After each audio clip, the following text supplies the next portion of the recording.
बाबू, part 1 में हम notice और परमिशन फ्रॉम सीआईएम बताइए, पार्ट 2 है, ठीक है। और जो इम्पोर्टेंट है वही हम बता रहे हैं जो आपको एग्जाम में आएगा, ठीक है। आपको हम पूछ लें, क्वेश्चन दे दिया कि डिले डिटोनेटर को अंडरग्राउंड माइंस में यूज करना है या कोई माइंस में यूज करना है, ठीक है। तो आप बताइए, कोई माइंस मतलब डिग्री 1, डिग्री 2, डिग्री 3, ये कहने का मतलब ओपन कास्ट की बात नहीं कर रहा हूं। अंडरग्राउंड डिग्री 1, डिग्री 2, डिग्री 3, कोई भी डिग्री ऑफ गैसीनेस की आपकी अंडरग्राउंड माइंस है और उसमें आप डिले डिटोनेटर यूज करना चाहते हैं, जिसको आपका रेगुलेशन डिले एक्शन डिटोनेटर बोलता है, मतलब वही डिले डिटोनेटर हुआ, ठीक है। उसका इस्तेमाल करना है। किससे परमिशन लेंगे, किससे परमिशन लीजिएगा और कहां लिखा है ये? Additional precaution in gassy mines regulation 201, regulation 201 के सब रेगुलेशन 5 में सबसे नीचे लिख के रखा हूं, ठीक है। इसमें क्या लिखा है?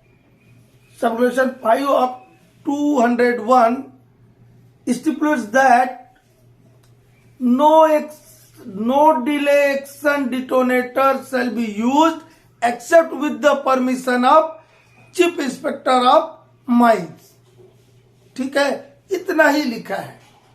कहने का मतलब कि डिले डिटोनेटर को अंडरग्राउंड माइन में इस्तेमाल करना है तो आपको चीफ इंस्पेक्टर ऑफ माइन से परमिशन लेना होगा। सॉइल ब्लास्टिंग के लिए परमिशन लेते हैं ना जी, ठीक है। तो सॉइल ब्लास्टिंग में क्या यूज होता है? Non incendive short delay detonator, short को ही मिली सेकंड डिले डिटोनेटर बोलते हैं, और नॉन इंसेंडिव क्या होता है वो बताया हुआ है, ठीक है।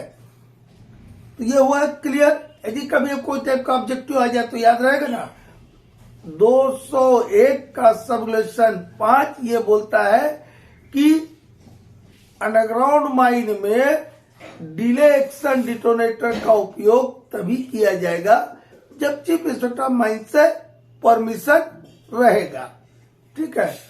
तो 205 को पढ़ी, 201 का सब रेगुलेशन 5 पड़ेगा, वहां कहीं अंडरग्राउंड माइन नहीं है। तो हमने कहां से बोल दिया? अरे ओकरा सब्जेक्ट क्या है, टॉपिक क्या है? Additional precaution in gassy mine. तो gassy mine degree 1, degree 2, degree 3 underground होता है, न कि ओपन कास्ट, ठीक। आगे बढ़ते हैं। रेगुलेशन 66, ठीक है। रेगुलेशन 66 में क्या है? इसमें एएमपी है, अबेंडेंट माइन प्लान है। वो abandoned mine plan chief inspector of mines को सबमिट करना है। कौन सबमिट करता है? Owner of the mine. कब करता है? माइन बंद कर दिया उसके 30 दिन के अंदर, विद इन 30 डेज। 30 दिन नहीं बोल रहा बाबू, विद इन 30 डेज। और यदि 60 दिन से अधिक के लिए आपने माइनिंग ऑपरेशन को स्थगित किया हुआ है तो उसके 90 दिन के अंदर करना है। और ये एमपी में होता क्या है? अरे कुछ नहीं रहता है, अप टू डेट प्लान और सेक्शन रहते हैं 5 प्रकार के, ठीक है। उनकी दो कॉपी जमा करना था, 2 copies of up to date plan and section, ऐसा बोलता है आपका रेगुलेशन। उसमें क्या था? 5 प्लान रहते। कितने? इतना।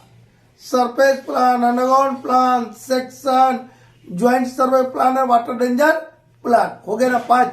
यही ना सब लिखा है जी, ठीक है। Owner shall submit AMP to CIM within 30 days of abandonment or closure or within 90 days of discontinuous. AMP shall consist of 2 true copies of up-to-date plan and section. which मतलब कौन से प्लान एंड सेक्शन लगे? Service plan, underground plan, section, joint survey plan and water ranger plan. Next है notice of opening of mine. इसमें बच्चा लोग को बड़ा कंफ्यूजन। सर रीजनल इंस्पेक्टर को बेटा नोटिस का कॉपी दिया जाएगा, नोटिस नहीं देते हैं, ख्याल रखिएगा। माइन खुल जाए तब रेगुलेशन 3 के सब रेगुलेशन 3, रेगुलेशन 3 का सब रेगुलेशन 3 के अधीन चीफ इंस्पेक्टर ऑफ माइंस और रीजनल इंस्पेक्टर ऑफ माइंस को इंटीमेट करते हैं ओनर एजेंट या मैनेजर को मेरा माइन खुल गया है। एक्चुअल डेट ऑफ ओपनिंग क्या है वो बताते हैं। जब माइन खुल गया, अभी तो माइन नहीं खुला, रीजनल इंस्पेक्टर का रोल तब आएगा ना जब आपका माइंड खुल जाएगा। अभी तो माइंड नहीं खुला, माइंड खोलना है, माइंड चालू करना है, कोई नया माइंड चालू करना है। तो उसके लिए माइंडसेट के सेक्शन 16 और सीएमआर के रेगुलेशन 3 के अधीन फॉर्म 1A में चीफ इंस्पेक्टर ऑफ माइंस को नोटिस देना होता है। तो क्या सिर्फ चीफ इंस्पेक्टर ऑफ माइंस है क्या? नहीं, कंट्रोलर आईबीएम को भी देना है और डीएम को भी देना है, लेकिन यहां सिर्फ चीफ इंस्पेक्टर वाली बात चल रही, मतलब चीफ इंस्पेक्टर ऑफ माइंस को नोटिस ऑफ ओपनिंग 1A में दिया जाएगा। ठीक है, आगे बढ़ते हैं। रेगुलेशन 27 का सब रेगुलेशन 5, इसमें से और लेंगे 4 भी लेंगे, इसका 6 भी लेंगे, इसका 10 भी लेंगे। रेगुलेशन 27 का, ठीक है, ये अपॉइंटमेंट ऑफ मैनेजर के ऊपर। ये रेगुलेशन 27 का सब रेगुलेशन 5 क्या बोलता है? अब मालूम है आपको कि आपका सेक्शन 17 बोलता है कि माइन के लिए मैनेजर जो है होल सोल रहेगा, मतलब एकमात्र वो व्यक्ति होगा जो माइन के मैनेजमेंट, कंट्रोल, सुपरविजन और डायरेक्शन के लिए रिस्पॉन्सिबल रहेगा। तो 10-12 माइन कर दे दिए तो कर पाएगा क्या? नहीं कर पाएगा। इसलिए आपका रेगुलेशन 27 का सब रेगुलेशन 5 बोलता है कि no person shall act as a manager of more than 1 mine. फिर बोलता है no person shall be appointed as a manager of more than 1 mine. अब बच्चा लोग को ये अंग्रेजी पढ़ने में दिक्कत होता है क्योंकि वहां ऐसा लिखा रहता है, मैं अलग अलग 2 बात बोल के बताया। देखिए क्या लिखा रहता है, no person shall act comma लगा or be appointed comma as a manager of more than 1 mine. मतलब इस सेंटेंस को आप लोग बच्चा लोग समझते चलिए कैसे लिखा है। No person shall act as a manager of more than 1 mine, no person shall be appointed as a manager of more than 1 mine except with the permission of CIM. यदि पहली बात तो एक से अधिक के लिए किसी भी एक से अधिक माइन के लिए किसी भी व्यक्ति को मैनेजर अपॉइंट नहीं किया जाएगा, ना वो मैनेजर का काम करेगा एक से अधिक माइन का। लेकिन चीफ इंस्पेक्टर ऑफ माइंस की परमिशन रहे तो एक से अधिक माइन के भी मैनेजर के रूप में काम कर सकते हैं। ये बोलने का ये रेगुलेशन 27(5) का मतलब है। क्या बोला एक लाइन में, no person shall act or be permitted as a manager of more than 1 mine except with the permission of chief inspector of mines. ठीक, इतना ही बोला, कुछ नहीं बोला। कहने का मतलब कि मैनेजर में be appointed for more than 1 mine if CIM में परमिट, ये कहने का मतलब हुआ। ठीक, नेक्स्ट लेते हैं। बाबू ये जो है आपको रेगुलेशन 27(3) के अनुसार जो वहां पर आउटपुट दिया हुआ है उस आउटपुट के अनुसार आपको मैनेजर अपॉइंट करना है। वो हम एक 20 और 25 वाला फार्मूला बताए थे, 20,000 और 25,000 वाला। आप एफएमसी एसएमसी प्लेलिस्ट में कोई वीडियो में होगा, जाके देख सकते हैं। तो आपको रेगुलेशन 27(3) के अनुसार फर्स्ट क्लास या सेकंड क्लास जो भी आउटपुट के हिसाब से वो मैनेजर आपने अपॉइंट कर दिया। देखिए क्या लिखा है, वेयर फर्स्ट क्लास और second class manager has been appointed, मतलब फर्स्ट क्लास या सेकंड क्लास मैनेजर आपने अपॉइंट कर दिया। ठीक है, लेकिन इसके बाद क्या हुआ, अगले 12 महीना में सक्सीडिंग 12 मंथ में आपके माइंड का प्रोडक्शन कम हो गया, रिड्यूस हो गया। तो रिड्यूस हो गया तो लोग फिर मनमर्जी माइनिंग करने लगेंगे, बोलेंगे वो ऐसा अब कहाँ रहा जो सत्ता है इस 3 में लिखा है। अब क्या होगा, बोले अब तो हम कोईयों को मैनेजर बना सकते हैं, ना फर्स्ट क्लास चाहिए ना सेकंड क्लास चाहिए। इसीलिए रेगुलेशन 27 के सब रेगुलेशन 4 में ये प्रोविजन दे दिया कि चीफ इंस्पेक्टर ऑफ माइंस के परमिशन के बिना लोअर क्वालिफिकेशन वाले किसी भी व्यक्ति को एज ए मैनेजर अपॉइंट नहीं किया जाएगा, भले चाहे अगले 12 महीनों में आपका प्रोडक्शन कम क्यों ना हो गया हो, ये है। मतलब a person holding lower qualification shall not be appointed as a manager except with the permission of CIM। ठीक, 27/6। कई बार क्या होता है, हर आदमी कोई ना कोई कारण से छुट्टी लेता है, कोई भी कारण से मैनेजर यदि अपनी ड्यूटी नहीं कर पा रहा है तो मैनेजर के बदले किसी न किसी को ऑथराइजेशन देना ना होगा। तो वो ऑथराइजेशन जो रहेगा किसको देंगे? किसी को भी नहीं देंगे। ऐसा व्यक्ति जो कि मैनेजर सर्टिफिकेट होल्डर होगा उसको मैनेजर के रूप में ऑथराइज करना होगा। लेकिन ये ऑथराइजेशन जो है 30 दिन से अधिक के लिए नहीं रहेगा, और 30 दिन से अधिक के लिए आप वैलिड करना चाहते हैं इस ऑथराइजेशन को, तो आपको CIM से परमिशन लेना होगा। देखिए क्या लिखा है, in case of absence of manager or any other reason, owner, agent or manager shall authorize a person holding manager certificate to act as a manager, but such authorization shall not be valid for more than 30 days except with the consent of CIM। मतलब CIM के consent के बिना यह authorisation 30 दिन से अधिक के लिए वैलिड नहीं रहेगा।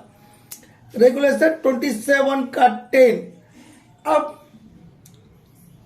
ये जो रेगुलेशन 27/10 है ये इसलिए दिया कि कई बार ओनर, एजेंट या मैनेजर अपना मनमर्जी करने लग जाएगा। तो क्या बोलता है रेगुलेशन 27/10? ओनर, एजेंट और manager do not have right to authorise any person to act as a manager not duly qualified as per regulation 27(3) except with the permission of CIM, and this permission or this authorization shall not be valid for more than 60 days।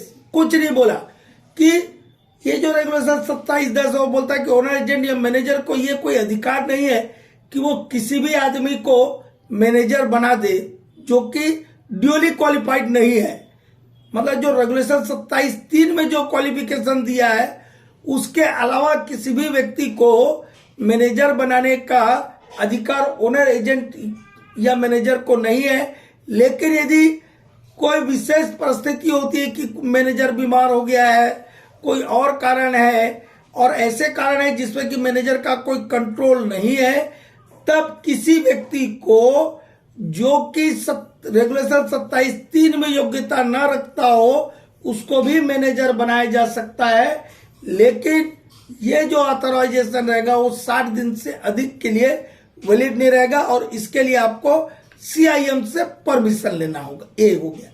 इसके अलावा एक regulation 32 का regulation 3 है, appointment of engineer. जैसा manager का बताया था कि मैनेजर को एक से अधिक महीने के लिए अपॉइंट नहीं कर सकते, वैसे ही इंजीनियर को भी एक से अधिक माइन के लिए अपॉइंट नहीं किया जाएगा। यदि करना है तो चीफ इंस्पेक्टर ऑफ माइंस से परमिशन लेना होगा। एक रेगुलेशन है 146 स्टोन डेस्क बैरियर। कई बार मेरे चैनल में कई जगह बताया हुआ है। क्या बताया कि आपको डिग्री 2, डिग्री 3 गैसी माइन में स्टोन डेस्क बैरियर प्रोवाइड करना है, मेंटेन करना है। लेकिन डिग्री 1 गैसी माइन में भी के ऐसे डेवलपमेंट वर्किंग में जिसमें बहुत ज्यादा मात्रा में इनफॉर्म गैस मिलता है वहां पर भी स्टोन डेस्क बैरियर लगाना है। लेकिन तभी लगाना है डिग्री 1 में जब डेवलपमेंट वर्किंग में एक्सेस क्वांटिटी में इनफॉर्म गैस मिलता हो। अदरवाइज आपको सिर्फ डिग्री 2 और डिग्री 3 में ही स्टोन डेस्क बैरियर लगाना है। ठीक है, काहे के लिए लगाना है? ताकि कोल्डेस्ट एक्सप्लोजन हो जाए तो वो एक जगह से माइन के एक भाग से दूसरे भाग में फैलने से रोका जा सके। कोल्डेस्ट एक्सप्लोजन के लिए ही स्टोन डेस्क बैरियर काम करता है, इनफ्लेमेबल गैस या गैस एक्सप्लोजन के लिए काम नहीं करता है। ठीक है, लेकिन उसका रेगुलेशन 146(2) बोलता है कि मान लो कहीं पर हम स्टोन डेस्क बैरियर नहीं लगा पा रहे तो चीफ इंस्पेक्टर ऑफ माइंस जो है स्टोन डेस्क बैरियर के बदले में कोई दूसरा प्रिकॉशनरी मेजर्स लेने के लिए आपको परमिट कर सकते हैं। मतलब alternative precautionary measures in lieu of stone desk barrier shall be permitted by the chief inspector of mines. इस वीडियो में इतना ही। कुछ कारणों से हम सामने नहीं आ पाए, उसके लिए सॉरी।